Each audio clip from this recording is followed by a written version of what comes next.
नमस्कार, आज का मुद्दा में आप सभी का स्वागत है। मैं हूं आदित्य नामदेव। आज का हमारा मुद्दा है जमानत पर आरोपी सिस्टम की लीपापोती। जिस पत्रकार ने भ्रष्टाचार की गंदगी को उजागर किया, उसे सेप्टिक टैंक में डलवा दिया गया और जिन अफसरों की गर्दन उस भ्रष्टाचार में फंसी थी, वे 24 घंटे भी सलाखों के पीछे टिक न सके। बड़ी अजीब विडंबना है। तो ये मान लिया जाए ना कि अफसरों की गिरफ्तारी सिर्फ ड्रामा था, सिर्फ दिखावा था, पत्रकार मुकेश के लिए न्याय मांग रहे परिवार और पत्रकार बिरादरी के लिए छलावा था। इस घटनाक्रम को देखने के बाद अब क्यों ना ये आशंकाएं उठे कि जिस तरह से भ्रष्टाचारी अफसर को जमानत मिल गई, उसी तरह कातिल भी बड़ी आसानी से छूट जाएंगे। पहले रिपोर्ट देख लेते हैं, फिर चर्चा को हम आगे बढ़ाएंगे।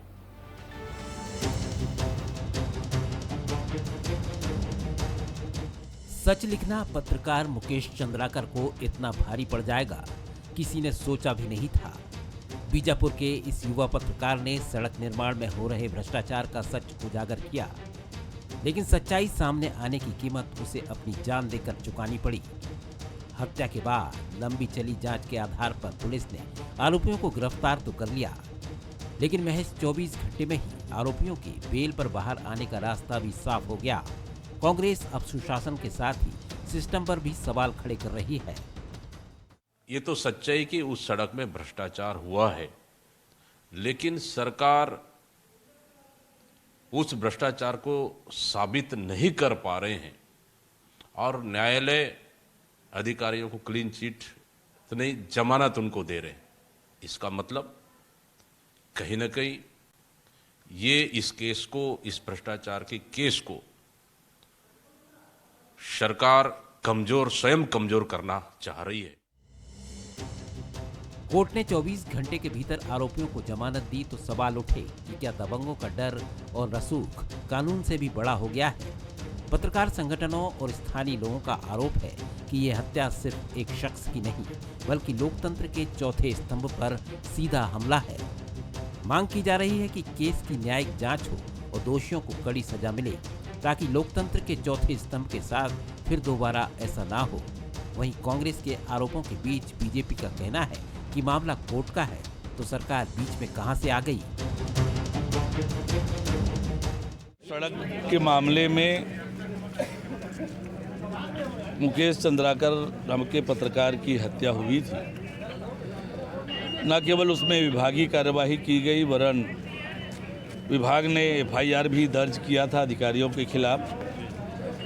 अधिकारियों को गिरफ्तार करके न्यायालय में पेश किया गया है और जो कानूनी कार्यवाही विभाग की ओर से अपेक्षित था, वो विभाग ने ठोस और मजबूत कार्यवाही इस मामले में की है। आरोप ये भी है कि पत्रकार की हत्या के पीछे भ्रष्टाचार माफिया और दबंग ठेकेदारों का हाथ है। 73 करोड़ की सड़क 188 करोड़ रुपए की हो गई और इसके बावजूद निर्माण पूरा नहीं था। पीडब्ल्यूडी के 5 अफसर जांच में दोषी पाए गए। गंगालूर से मृतक तक जाने वाली सड़क की घोटाले की परतें तो खुली, लेकिन जांच में हीला हवाली के चलते आरोपी छूट गए। जिन 5 अफसरों को पुलिस जांच में दोषी पाया गया, उनमें retired executive engineer BR Sahu, BK Chauhan, HN Patra और सब इंजीनियर संतोष दास की गिरफ्तारी हुई थी। इससे पहले एग्जीक्यूटिव इंजीनियर BL ध्रुव, SDO RK सिन्हा, सब इंजीनियर GS कोडोपी की गिरफ्तारी हुई थी। पूरी घटना का मास्टरमाइंड ठेकेदार सुरेश चंद्राकर था, जो अब जेल में है। कुल मिलाकर आरोपियों को जमानत मिलने के बाद सिस्टम की लीपापोती सवालों के घेरे में है। बीजापुर से संतोष अल्लूर के साथ ब्यूरो रिपोर्ट बंसल न्यूज।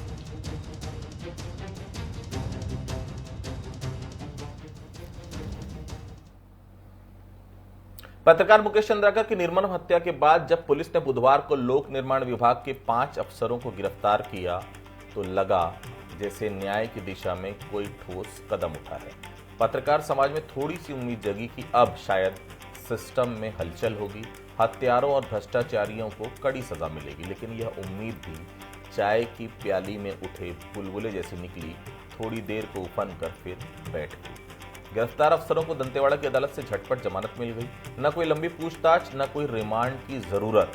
अफसर कोर्ट से बाहर ऐसे निकले जैसे कोई VIP पार्टी के बाद होटल से निकले हों। जिन 5 अफसरों को गिरफ्तार किया गया उनमें 2 एग्जीक्यूटिव इंजीनियर, 1 एसडीओ और 1 इंजीनियर शामिल हैं।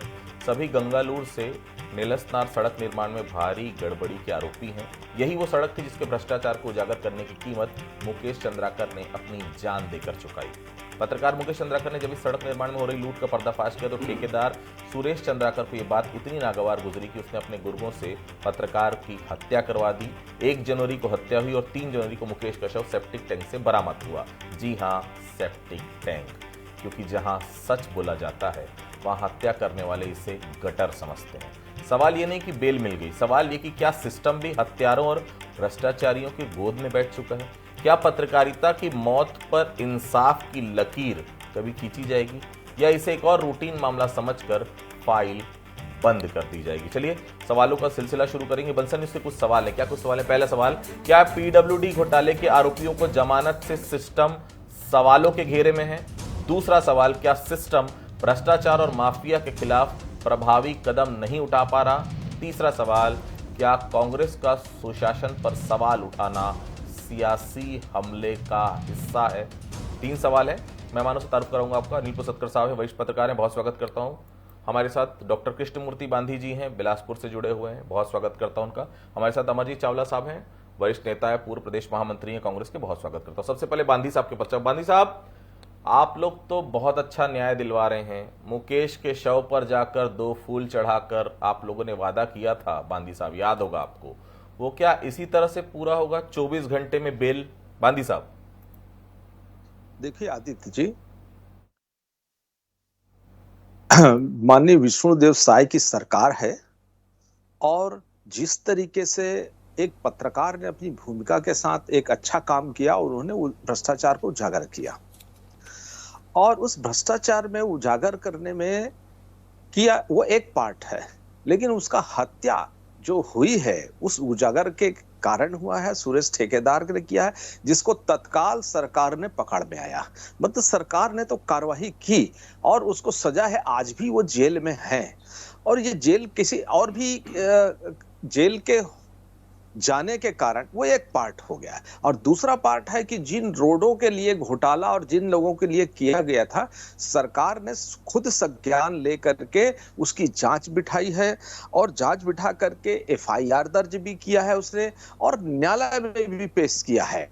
और अब प्रश्न उठता है कि उसमें न्यायालय में त्वरित उसको जमानत मिल गया है, ये एक प्रश्न है कि उसको मिलना नहीं चाहिए था। तो ये मामला जो है न्यायालय का मामला है कि न्यायालय में उसको जमानत है और एक जिला न्यायालय में है, दंतेवाड़ा का न्यायालय में। ऐसा नहीं है कि जमानत होने से वो दोष मुक्त हो गया है, ऐसा स्थिति तो नहीं है, लेकिन सरकार ने तो कार्रवाई की है जिसका परिणाम ये है।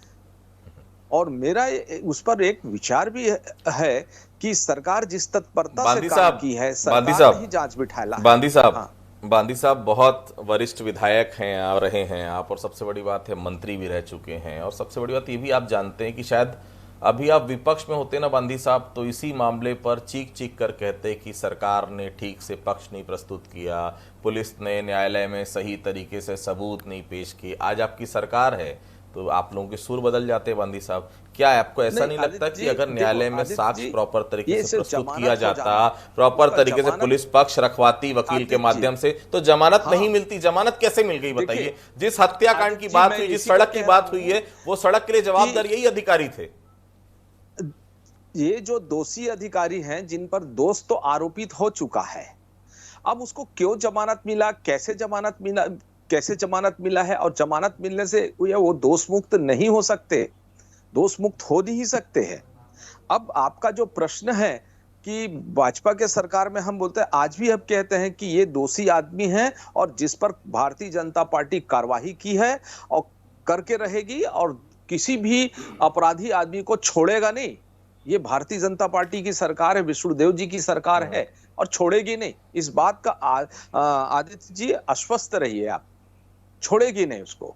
अब किन कारणों से जमानत हो गया, उसके कारणों में न्यायालय के कारण है जिसमें ज्यादा विश्लेषण नहीं किया जा सकता, लेकिन विष्णुदेव की सरकार है, इस पे कार्रवाई करते आ रही है और की है, जिसका परिणाम यहां तक की बात पहुंची है और आने वाले समय में उसके अच्छे भी कार्रवाई होंगे उस पर।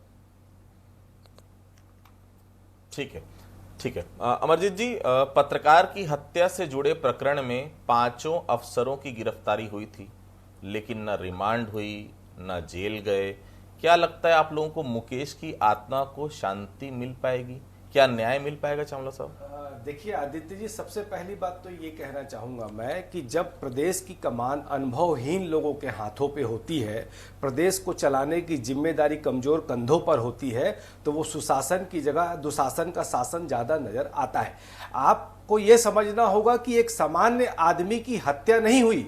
लोकतंत्र के चौथे स्तंभ कहे जाने वाले, सरकार को समाज का आईना दिखाने वाले, भ्रष्टाचार का आईना दिखाने वाले एक युवा पत्रकार की हत्या हुई, जो दिल में एक क्रांतिकारी विचार लेकर समाज को आईना दिखाने के लिए, भ्रष्टाचार को रोकने के लिए ईमानदारी से काम कर रहा था।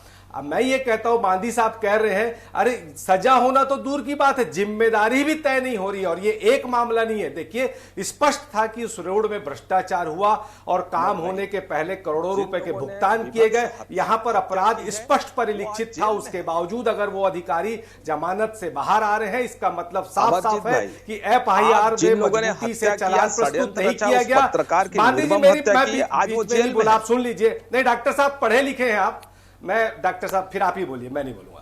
ठीक है, आप बोल लीजिए। बादी साहब मैं आऊंगा आपके पास, प्लीज चावला साहब कंप्लीट करिए। देखिए क्या होता है, जिम्मेदारी भी तय होनी चाहिए। असल में क्या होता है, जब एफआईआर लिखी जाती है तो वहां जब पुलिस अपना आपत्ति मजबूती के साथ नहीं रखती, अभियोजन पक्ष सरकार का पक्ष मजबूती से नहीं रखता, तभी जमानत का लाभ मिलता है। और बात सिर्फ इस पत्रकार की हत्या वाली बात नहीं है। आप देखो, महादेव ऐप मामला जो इतना बड़ा हुआ, 4 बड़े बड़े आईपीएस अधिकारियों के ऊपर छापे हुए, ईडी की पूछताछ हुई, चारों बाहर सीना तान के घूम रहे। कोल घोटाले में सारे नौकरशाह जमानत पे बाहर आ गए। शराब घोटाले में बड़ी बड़ी बात करने वाली सरकार के 22 आबकारी अधिकारी सीना तान के बाहर घूम रहे। और तो और मैं जिम्मेदारी से कहना चाहूंगा कि हर डिस्टिलरी के बाहर भी सरकार की तरफ से एक अधिकारी अपॉइंटमेंट होता है, उसकी मर्जी के बगैर एक बोतल दारू भी नहीं निकलती, उसके ऊपर कोई जिम्मेदारी तय नहीं हुई। जिले में जितने भी आबकारी अधिकारी होते हैं, राजस्व बढ़ाने का काम और सारी रिपोर्टिंग देने का वो कलेक्टर को देते हैं। आबकारी अधिकारियों के ऊपर कार्रवाई, पर प्रदेश के किसी भी कलेक्टर के ऊपर कोई जिम्मेदारी तय नहीं हुई। गरियाबंद में रेत माफियाओं ने एक पत्रकार के ऊपर गोली चलाई, वो पत्रकार 1 घंटे तक गुहार लगाते रहे, कोई पुलिस की वैन वहां नहीं पहुंची, उसकी कोई जिम्मेदारी तय नहीं हुई। जीएसटी के अधिकारी लगातार वसूली कर रहे, उस पर कोई जिम्मेदारी तय नहीं हो रही। तो एक मामला नहीं, भारतमाला में 7 अधिकारियों के ऊपर एफआईआर हुई, 7 अधिकारी बाहर है और पटवारी सुप्रीम कोर्ट से जमानत लेके घूम रहे। इससे बड़ा तमाचा सरकार के ऊपर नहीं हो सकता। और ये सरकार की असफलता है, सरकार की कमजोरी है, इसीलिए अपराधी खुलेआम जमानत लेकर घूम रहे हैं और सरकार का उपहास उड़ा रहे हैं। सर, आप तो ऐसे प्रकरणों को काफी करीब से देखा होगा आपने। जब हत्या जैसे मामलों से जुड़े प्रकरण, भले वो प्रत्यक्ष हो या अप्रत्यक्ष, अगर 24 घंटे में जमानत मिल जाए तो क्या पुलिस पर सवाल नहीं उठते? क्या सिस्टम पर सवाल नहीं उठता? या क्या हमें उठाना नहीं चाहिए सवाल ऐसे मामलों पर? नहीं आदित्य, बिल्कुल ये सवाल तो बहुत लाजमी है और आपने इसको उठाया। मैं आपको, आपके चैनल को बधाई देता हूं, क्योंकि एक पत्रकार की हत्या का मामला था, वो भी बस्तर जैसे सुदूर वनांचल में, जहां पर सरकार के तमाम विकास के दावे खोखले साबित हो जाते हैं, जब इतने करोड़ों रुपए की सड़क जो है वहाँ पर बनी ही नहीं है, उसका भुगतान हो जाता है। आप देखिए, सिर्फ यही एक मामला नहीं है जिसमें जमानत हो गई। हम तो जमानत की बात पर बहस कर रहे हैं। देखिए, बड़ा आज ही एक फैसला आया है मालेगांव ब्लास्ट में, एक्विटल है। उसके पहले 7/11 का मामला आया, बॉम्बे के जो ब्लास्ट हुए ट्रेन, लोकल ट्रेन में जो फर्स्ट क्लास के डिब्बे में 11 मिनट में 7 ब्लास्ट हुए थे, उसमें भी एक्विटल है। तो मतलब वहाँ पे भी कोई दोषी नहीं, मालेगांव में भी कोई दोषी नहीं, नो वन किल्स जेसिका। तो यहाँ पे युकेश के मामले में भी आज नहीं तो कल यही होना है। अरे आपका प्रेजेंटेशन जो है वो आपके अधिकारी आपके पास हैं, पुलिस वाले, और आपको जिसको रोकना है आप उसको निकलने ही नहीं देते। एक मामला नहीं दूसरा मामला लगा देते, दूसरा तीसरा मामला लगा लेते। बहुत सारे अफसर आज तक जो नहीं छूटना चाहिए वो नहीं छूटे हैं आज तक। आप देख लीजिए, एक ही अफसर पर 2-2, 3-3 घोटाले के आरोप लगा देते। अरे आपको अगर पुलिस अगर चाहे, बिल्कुल पुलिस चाहे तो हाँ, अगर वो उस पर चार्ज सही ढंग से फ्रेम करते, जो ऑफेंसेस हैं वो अगर नॉन बेलेबल अगर ऑफेंसेस हैं तो उसको ठीक से अगर वो न्यायालय में पक्ष रखते। न्यायालय चलता है सबूतों पे, न्यायालय चलता है तथ्यों पर, न्यायालय चलता है आपकी दलीलों पर। ना आपने दलील दी, ना आपने तथ्य रखा, ना आपने सबूत रखे, उनके जो वकीलों ने अच्छी दलील दी और वो जमानत पर रिहा हो गए। उनका जमानत पर रिहा होना कहीं ना कहीं इस मामले को कमजोर करता है और इस मामले को मजबूत करता है कि प्रदेश में जो है भ्रष्टाचारियों को कुछ नहीं हो सकता, वो खुलेआम घूम सकते हैं। और भी बहुत सारे मामले हैं। अरे ये अपने जो ये कैनल, ये रोड बनी शंकर नगर वाली, जिसको गौरव पथ, उसमें तो कितने अफसरों के खिलाफ एफआईआर हुआ, तो कार्रवाई ची नहीं हुई, गिरफ्तारी ची नहीं हुई। इस सरकार की जो कमी गिरा रहे हैं अमरजीत, तो क्या वो भूपेश बघेल की सरकार में नहीं हुआ था क्या? 3 किलोमीटर सड़क खोद दिए थे, कितने पीडब्ल्यूडी के अफसरों के खिलाफ एफआईआर हुई, कोई गिरफ्तारी नहीं। ठीक, बादी साहब चलिए मान लेते हैं हत्या में उन अफसरों की सीधी संलिप्तता नहीं होगी, मान लेते हैं, अच्छी बात है ना हो, लेकिन जो करोड़ों की सड़क उखड़ गई बांदी साहब, खराब हो गई, 73 करोड़ की सड़क 188 करोड़ में बनी, क्या उन तमाम मामलों में भी अफसरों को क्लीन चिट दी जा सकती है बांदी साहब? देखिए, ये एक जांच हुई है और इस पूरे जांच पर अधिकारियों के ऊपर जो कार्रवाई हुई, और इसको सरकार ने ही जांच किया है और सरकार ने ही दोषी अधिकारियों के विरुद्ध में एफआईआर दर्ज किया। सिर्फ ये है कि ये न्यायालय में छूटे कैसे, जो अभी अनिल जी जो कह रहे थे, कहीं ना कहीं ये प्रस्तुतिकरण में चूक हुई है, इसका मतलब नहीं है कि वो छूट जाने से उसको दोष मुक्त हो गया है। दूसरी चीज है कि इनके कारण जो इनकी हत्या में मुकेश जी की जो हत्या है, बांदी साहब अब बहुत सीनियर लीडर है बांदी साहब, एक बार बांदी साहब आवाज आ रही है मेरी आपको? हाँ आ रही जी। बांदी साहब एक बार बस्तर जरूर घूमिएगा, बहुत सीनियर लीडर हैं आप, कौन सा एसपी कितने किलोमीटर सड़क पर कितना लाख रुपए लेता है, आप घूमेंगे तो शायद आपको पता चल जाए। हर एसपी सड़क बनवाने का ठेका ले रहा है वहां पर, और इतने किलोमीटर में इतना लाख उस एसपी का फिक्स रहता है। अब जब एसपी और पीडब्ल्यूडी के अधिकारी जब मिले रहेंगे बांदी साहब, तो फिर ऐसे जिले का क्या होगा? एग्जीक्यूटिव इंजीनियर को जमानत, मुझे तो सकता है कि शायद उसको न्यायालय तक ले जाने में भी हाथ कांपे होंगे पुलिस के, जिनसे पैसा लिए कहां से उसको न्यायालय तक ले जा पाते बांदी साहब? आदित्य जी, ये अपराध कहीं न कहीं, अपराध अपनी भाषा बोलती है और अपराध पर कार्रवाई होती है, और ये कोई बख्शे नहीं जाएंगे कि वहां का जो एसपी है किन परिस्थितियों पे वहां का जिस रोड बनाना एक चुनौती रहता है, उन परिस्थितियों में अगर पुलिस प्रोटेक्शन के साथ काम करता है और ये कोई अपराध कोई जिम्मेदार पुलिस अधिकारी अगर ऐसे में लिप्त रहता है तो ये एक घटना की संभावना है। लेकिन जो बात संज्ञान में आई है, इस पर तो कार्रवाई सरकार कर रही है।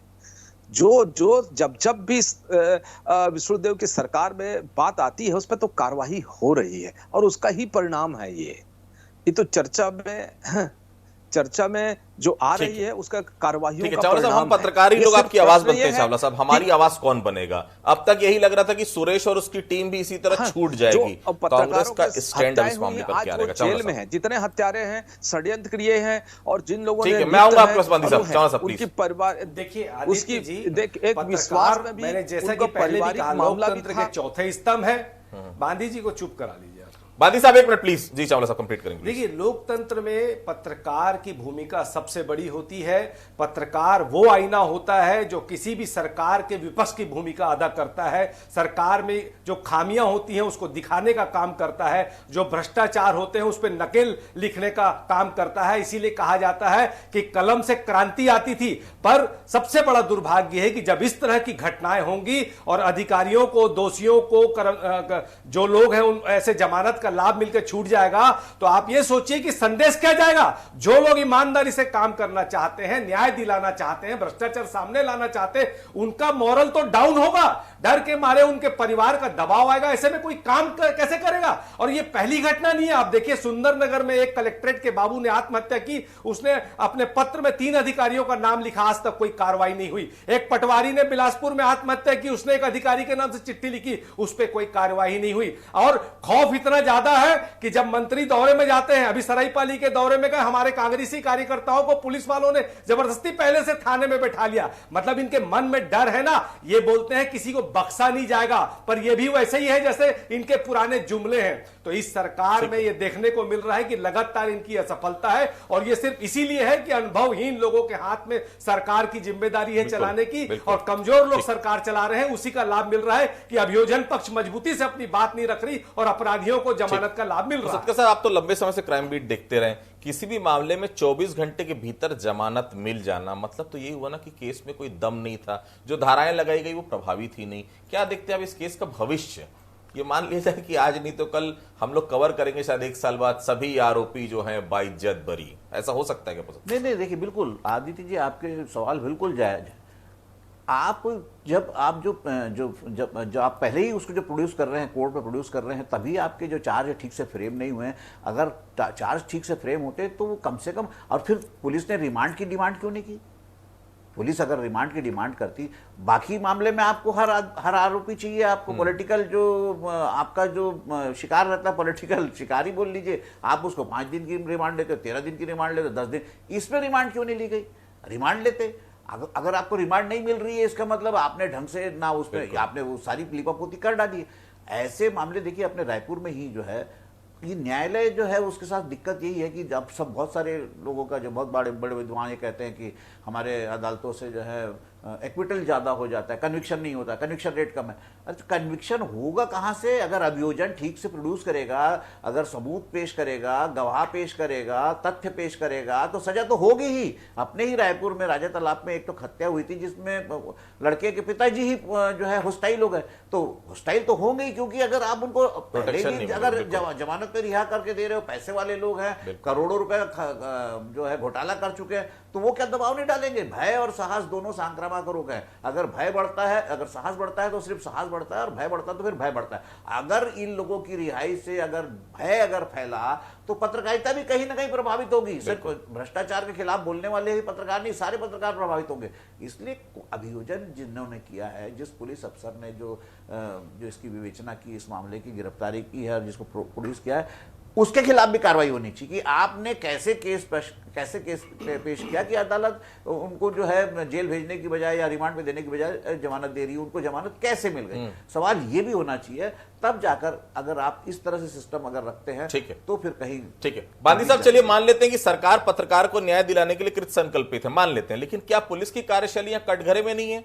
और अगर ऐसा है तो क्या इस केस को हैंडल कर रहे पुलिस अफसरों की भूमिका की जांच नहीं होनी चाहिए? क्योंकि पर्दे के पीछे कुछ तो खेल हुआ है बांदी साहब, नहीं तो 7 महीने बाद गिरफ्तारी और 24 घंटे में बेल, ये हो कैसे गया बांदी साहब? देखिए, एक तो मैं अमरजीत का भी जवाब देना चाहूंगा और आदित्य जी आपका भी जवाब देना चाहूंगा। अमरजीत को बता रहा हूं कि ये जो कमजोर नेतृत्व के हाथों में नहीं है। भारतीय जनता पार्टी बहुत ही परिश्रम करती है और ईमानदारी से शासन करने का काम करती है। ऐसा नहीं है कि मौका लगेगा, जब जब हम शासन कांग्रेस की तरह आते हैं तो हम कोयला जैसे घोटाला करते हैं, रेत जैसे घोटाला करते हैं, शराब जैसे घोटाला कर, ये इतिहास भारतीय जनता पार्टी का नहीं रहा है। मैं बड़ी बड़ी घोटाले, छोटे की बात ही नहीं कर रहा हूं। ये चरित्र भारतीय जनता पार्टी का शासन प्रणाली में नहीं रहा है।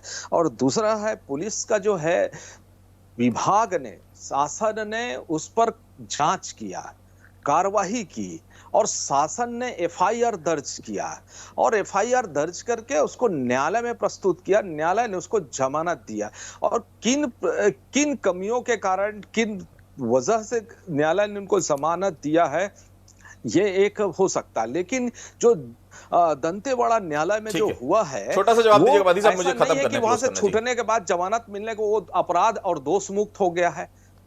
दोष मुक्त नहीं है वो, केवल अभी जमानत की एक प्रक्रिया में है। कहीं ना कहीं कोई बातचीत की कमी हो, और शासन इन बातों की दूर करेगा, क्योंकि इतनी बड़ी जो जानकारी जवाब देंगे चावला साहब, क्लोज करना मुझे। भाजपा भी बोल रही है कि कड़ी सजा दिलवाएंगे, बादी साहब बोल रहे हैं, आपको क्या लग रहा है मिल पाएगी सजा? और आप लोग भी क्या मामले की जांच कर पुलिस अफसरों की भूमिका की जांच की मांग उठाते हैं, जिस घटना पर पूरे देश में खलबली मची थी चावला साहब, उस मामले से जुड़े आरोपियों को महज 24 घंटे में जमानत? जांच तो बनती है ना, एक जांच टीम आप भी बना दीजिए। बिल्कुल, जांच भी बनती है और जिम्मेदारी तय होना भी बनता है, पर यहाँ तो ऐसा है कि चोर चोर मुसेरे भाई हैं। जब भैया सैया भाई कोतवाल तो डर कहेगा, आप सीधी सीधी बात है, मैं तो जिम्मेदारी से कह रहा हूं, ये जमानत तभी हुई जब कमजोर अभियोजन तभी रखा तो गया। अधिकारी लोग और बहुत सारे कमजोर जेल में हैं। अभियोजन तभी रखा जाता है जब ऊपर से निर्देश होते हैं। और वो 7 अधिकारी की जमानत इसलिए ये लोग आनंद फानंद में कराए क्योंकि इनको मालूम था कि वो 7 अधिकारियों को हिस्सा नहीं मिला, वो हिस्सा अधिकारियों के माध्यम से सरकार तक पहुंचा है। और अगर अधिकारियों को सजा हो जाती तो अधिकारी ब्लैकमेल करते कि हम मंत्री का नाम है और सरकार का नाम ले देंगे। अपने मंत्री और सरकार को बचाने के लिए कमजोर अभियोजन रखा गया, इसलिए न्यायालय से उनको जमानत का लाभ मिला, क्योंकि ये चोर मौसेरे भाई है।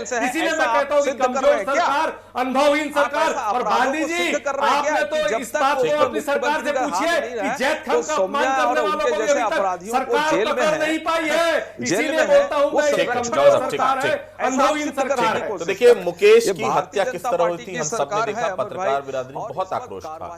और ये आक्रोश और बढ़ रहा है कि जिस तरह से अधिकारियों को 24 घंटे में बेल, छोटे से मामले होते हैं, 2 किलो गांजा किसी के पास पकड़ा जाता है, एक छोटा सा किसी के ऊपर डंडे से हमला हो जाता है तो उसको किसी तरह से जमानत नहीं मिलती, पुलिस उसमें भी रिमांड मांग लेती। लेकिन इतने बड़े मामले में पुलिस का रिमांड ना मांगना ये साफ तौर पर बताता है कि उस कम से कम 3 से 4 जिले में, फिर कहूंगा कम से कम आसपास के 3 से 4 जिले में पुलिस का सीधा इन्वॉल्वमेंट होता है सड़क बनवाने के लिए, सड़क की सुरक्षा के नाम से पैसे लेने के लिए। और अगर आप पैसे ले रहे हैं तो कैसे किसी अधिकारी जिससे आप पैसे ले रहे हैं उसको कैसे आप जेल में डाल सकते हैं, कैसे उसकी रिमांड आप ले सकते हैं। कहीं ना कहीं जमानत का लाभ आपने दिया, केस को कमजोर किया, साक्ष्य को आपने कमजोर किया, इसलिए शायद जमानत का लाभ मिला। आप सभी हमारे से जुड़े, आप सभी लोगों का बहुत बहुत धन्यवाद। आज का मुद्दा में फिलहाल इतना ही, बाकी खबरों के लिए आप लगातार बने रहिए बंसल न्यूज के साथ। नमस्कार।